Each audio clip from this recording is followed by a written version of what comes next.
Good evening. Tonight, the problem that people have on their mind is the property market.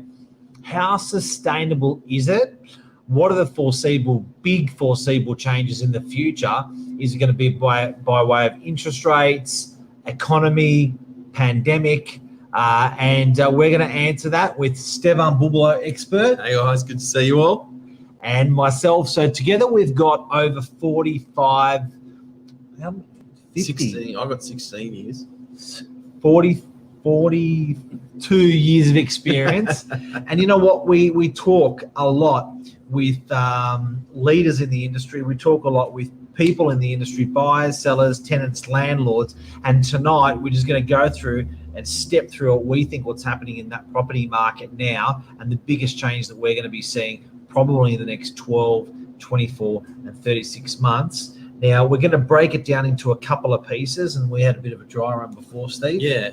So we're going to talk about some of the factors that we foresee that are going to be fueling our property market and the outcomes they're going to have, where they're going to be coming from, because I believe, and no doubt Mark will add to it as well, that the contributing factors to probably what the next 10 years are going to bring in regards to real estate markets have changed a little bit since COVID, and there's a lot more in play.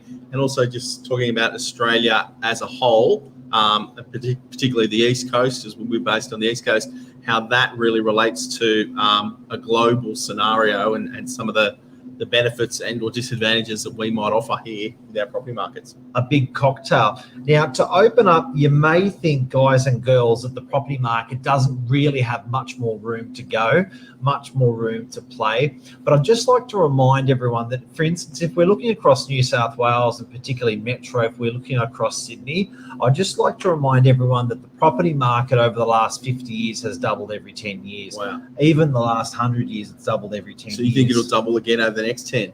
Well, let's just talk about if we're overcooked at the moment or undercooked at the moment. We're actually undercooked if we're referencing that 10-year mark. Yeah, you're right. So we're at 75% to 82% for most suburbs across Sydney. That's majority of, like, even whether it's west, north, east, that's generally the number. Until that number hits 100% on a rolling 10-year average, that's when we're not undercooked and not overcooked. We're actually on track. So we are still in the Australian property market below par when we're referencing that 10-year cycle. Wow.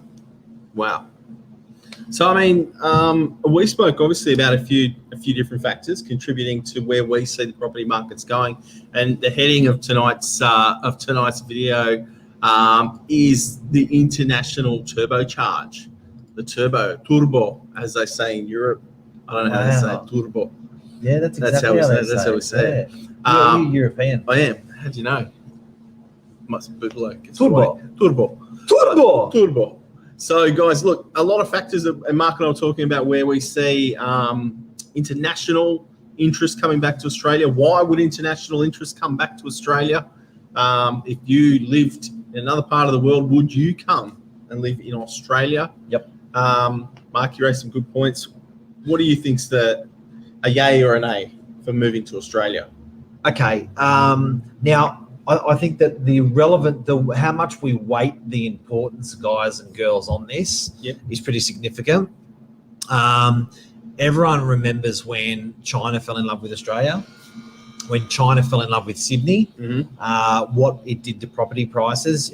Probably one of the biggest beneficiaries was Harry Triguboff of Meriton. So I think there was times where they were doing 80 or 90% of their stock into FIRB in the Asian markets. So it is significant for Australian property when overseas falls in love with Sydney, with Queensland, with Melbourne. It is very significant. Now, we actually really turned the tap off on the Asian investment, or not even that, the foreign investment.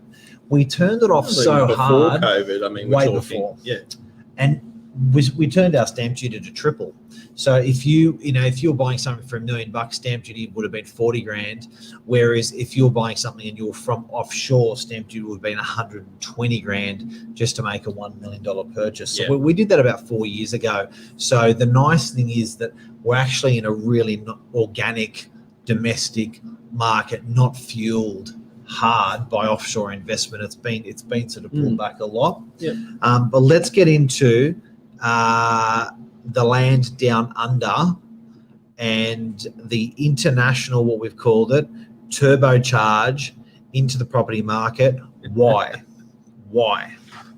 Well, it's pretty obvious to us. We live in a great part of the world here in Sydney, and who wouldn't want to live here when you've got beautiful beaches and such a great lifestyle? But that's really a very basic driving force, because as we were talking, Mark, when you look at Australia overall, we're talking about firstly the economy of the country, how it's performed. Yep. We looked at various issues such as healthcare. If you're bringing a family over, We did well. we're talking about that. We're talking about obviously being isolated to a degree where we don't share a lot of borders with other people, other countries. So there's a sense of, I guess, safety for some people as well. Interest rates historically low Pretty good. down here. So overall, it's a safe country. I must admit, we don't really have a lot of political issues over here. So to sum it up, good economy, safe work environment, good healthcare, great lifestyle, stable property market, stable employment, and there are a few other factors, Mark, I can't even remember. Massive. So, guys, I'd like to put yourself in the position of making a decision of where you want to live in the world. Take yourself away out of Sydney. Take yourself away out of any localized area, and just have a good holistic view of what we're looking at around in all countries. We're looking at Switzerland. We're looking at Germany. We're looking at America. We're looking at UK, Brazil, all those countries. Now, the great thing is that people have got that freedom. You've got that freedom to live wherever you want. Really, the reality is if where there is a will, there's a way. You can live where you want. What I'm really excited about is we've had a domestic market. So if anyone's thinking, why is this Tony's saying stable government? Absolutely. But guys, if you're thinking about the property market being fueled, it has only been fueled by domestic economy. That's it. It's been fueled by a sea change and a tree change on a domestic level. So you have a dream, you know where you'd like to be to live, you know how you want to live, you know what you want to do for a job, and you've sort of had this little inkling inside of you thinking, you know what, I've always wanted to bang. You know what, if I could, I would bang. And suddenly in the last 11 months, people have activated that deep need that they want, or that deep desire. Yeah. Sure, you know, if you look at friends, family that you're talking with at the moment, have a good long hard think. Queensland's gone bananas. Byron Bay's gone bananas. Newcastle, Central Coast, South Coast, everywhere. Even Canberra's making money now. Yep. So it's activated that in Sorry, people's, but it's Canberra. Canberra always sort of makes it, but it doesn't. But it does. It's weird. But okay, so people are going, okay, that's what I want to do. I always wanted to. Now's my time. Yeah. Money's cheap. Yeah. That's happened domestically.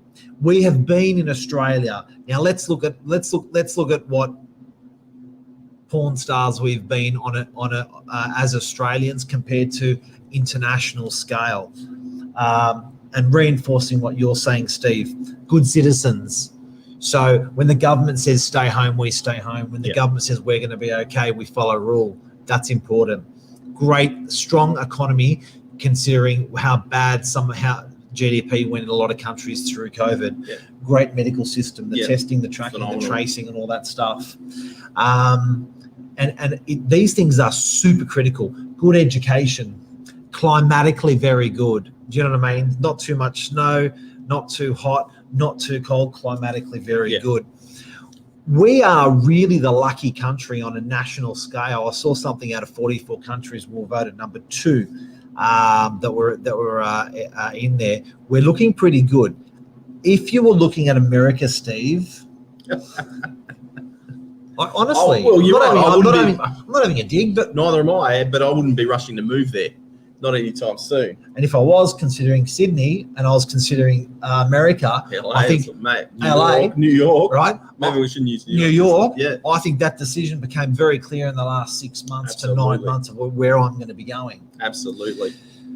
So the property market, and this is where we're going with this, the property market after the domestic sea change, tree change, tapers off, continues, whatever it does, don't be worried, guys. Don't be scared. We've got another bullet in the barrel. Mhm. In the shotgun, it's a double barrel shotgun. The first barrel we're firing off the sea change, tree change, domestic people. The second barrel to fire off is I don't know. What's your second barrel, Mark? the international. Well, I was sea going to say changing. expats, but you're right, Yeah. international. To factor in just that expats as well. I read an article about 2-3 weeks ago. 36,000 expats waiting to get back into the country. So, and these are people that have probably been living abroad, making good money. And when they come back to Australia, you've also got to understand that, sure, maybe they own real estate in these metropolitan areas, but if they've been living outside of Australia for 5, 10, 15 years, their desire to naturally come back and go to Sydney may not be, it may not be at the peak of their list. They might be looking for lifestyle, like you said, Byron Bay or these coastal towns. And I think they're really going to benefit from this huge influx now of expats coming back to Australia, because they haven't been living in Sydney for the last 10 years. They just want to live in a beautiful spot by the coast. So they're going to consider real estate from, all the way from Queensland down to South Australia, I think. I'd love to know what everyone's thinking tonight that's watching, what your thoughts are. Let us know. Do you think that the Northern Beaches that Sydney, that Australian property market is going to prosper with an international sea change or tree change? I've got to say, guys, I actually haven't seen this in the media. I haven't seen anyone banking, talking about what's going to happen when those borders are open with the property market. And talk like everyone internationally, you're talking internationally. Property borders, Yeah, because I think when I say the sea change, tree change, everyone gets it. If I said to you tree change, sea change, and referencing that to the property market 9 months ago, you were doing, okay, I don't know if this all adds up. When I say it now, you go, shit, yeah. I know all these suburbs that have done really well on the back of sea change, tree change. And then when that happens on an international level, people in so many countries now are looking over our fence and they're going, mate, I'd rather be there. Well, I'd like to be there. Yeah. South America. I think you said it great to me now, Mark, but trying to think of any country, I know we use the US as an example, but trying to think of any other country right now in the world that Australians would probably rather be in. We'd be hard pressed as a nation to think, hey, I'd rather be living over there right now than over here. I get that we're biased, but I'd love to. Try to take it out of it, but, mate. I'd love to know if people got any other comments as to any other countries which are as eligible. But there's all those elements to consider, guys. There's security, safety, there's education, there's quality of life, there's climate, there's economy, good citizens, medical system, all of those things that we've spoken about, these are all going into one cocktail of a great country. If whichever country is at the top of that list, their property market's going to do well. Any countries that are at the bottom of the list, people are going to run from that country in droves and their property market's going to tank. It's going to not do well. And they're universal desires for every, most humans in the world. We all want the same thing. Doesn't matter where we're from, we all want that. And we're in a lucky country, like you said, and this is one of few countries that can really give that to us. Mark, I think you got some more comments. They are core drivers. They really, really are core drivers, these things that people are talking about. Michelle, how are you? Now, what have we got here? Check out the dual citizenship passport holders worldwide. These guys are lucky. They can go wherever. But, that's the nice thing about with our very clever government. And I do have to say, they've been pretty clever. They haven't, by no means have they been perfect, but they've been clever. If you are a desired country, and we're talking about, if you've just tuned in about international buyers flocking down to the land down under, if you're an international person you may think citizenship's Tony's brought up citizenship's the hard bit, but it's an attitude of government, or it's reacting to an economy. If the government turns around and has an attitude that they'd like to promote immigration from particular countries, from particular work sectors in different countries, they may want fruit pickers. Whatever that is, the government can activate that quite easily. It's literally a decision for them to do that. Now, if they decide to let in those people, they're letting in their money. Those people are going to buy property. So it's actually quite exciting, but it's no good if the government does that and there's no desire. Yeah. Do you know what I mean? Like, Absolutely. no one actually wants to come to the country. We've got the fundamentals right for a strong property market on the back of this stuff. Yeah, absolutely. What a great place to live. What a great place. Australia, good place. Good place. place. So, Steve, anything else to add before we close up? No, I think we're spot on tonight. I don't know how other capital cities are seeing it, but from what I'm reading, we have started to see a pretty strong start to the year, property wise. I believe that will continue on the back of probably low interest rates again, with that change in lifestyle and what people are desiring, that sea change or tree change mentality. But I'd like to just say, yeah, the property market, at least in our neck of the woods, been very, very active over the last 2 to 3 weeks particularly. It is, and a lot of people are trying to actually map or understand the property market in Australia and in different sections. Yeah. And you know what I mean? Like, Yeah. it's a bit of a Da Vinci Code at the moment. Why are they doing well? Why they're not doing well? Why is this doing well in commercial? Why is that not doing well in commercial, residential, whatever it is? But fundamentally, the lesson that can be learnt from tonight is that sea change, tree change thing that we're talking about is part to unlocking the Da Vinci Code to understand the property market. Yeah. And again, we've just been relying on the domestic, particularly Michelle, sea change and tree change market. That's all we've been relying on. International guys, I'm excited about. International guys, keep an eye out for.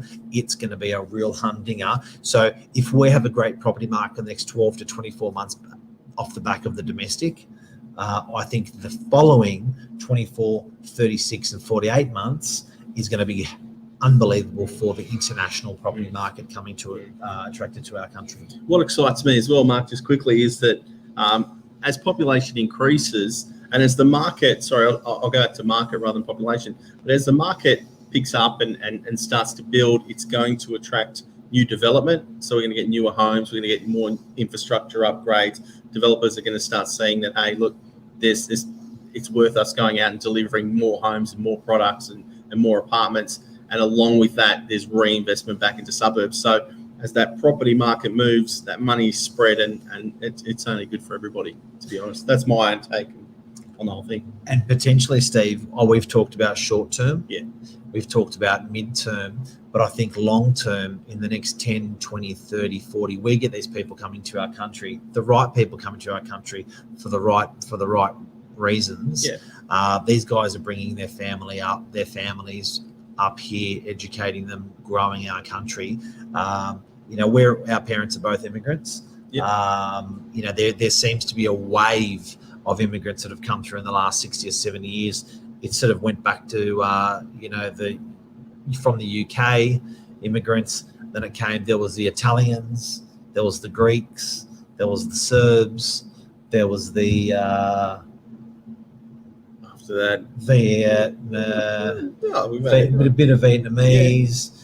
There was the Chinese, there was the Cambodians, there was the Indonesians, there was the Lebanese, there was the Indians. Yeah. Then there tends to be a lot of Nepalese that have come through. I don't know how that's happened, whether that's been orchestrated by government or how that's actually happened, but it's a wonderful eclectic mix, and all these guys have contributed to our way of life in Australia and supported our property market. Yep. And before we roll out, Tony has said the agency offering a one-stop shop beyond property and includes jobs available, education for children will win. It's true. It's so true. That's the, I gather you're talking about immigration agencies there that are just doing that full circle, everything on there, Tony. Definitely. Happy days, Well, guys. thank you. Love you. Stevan, thanks for your time. Pleasure. Good to be back on with you.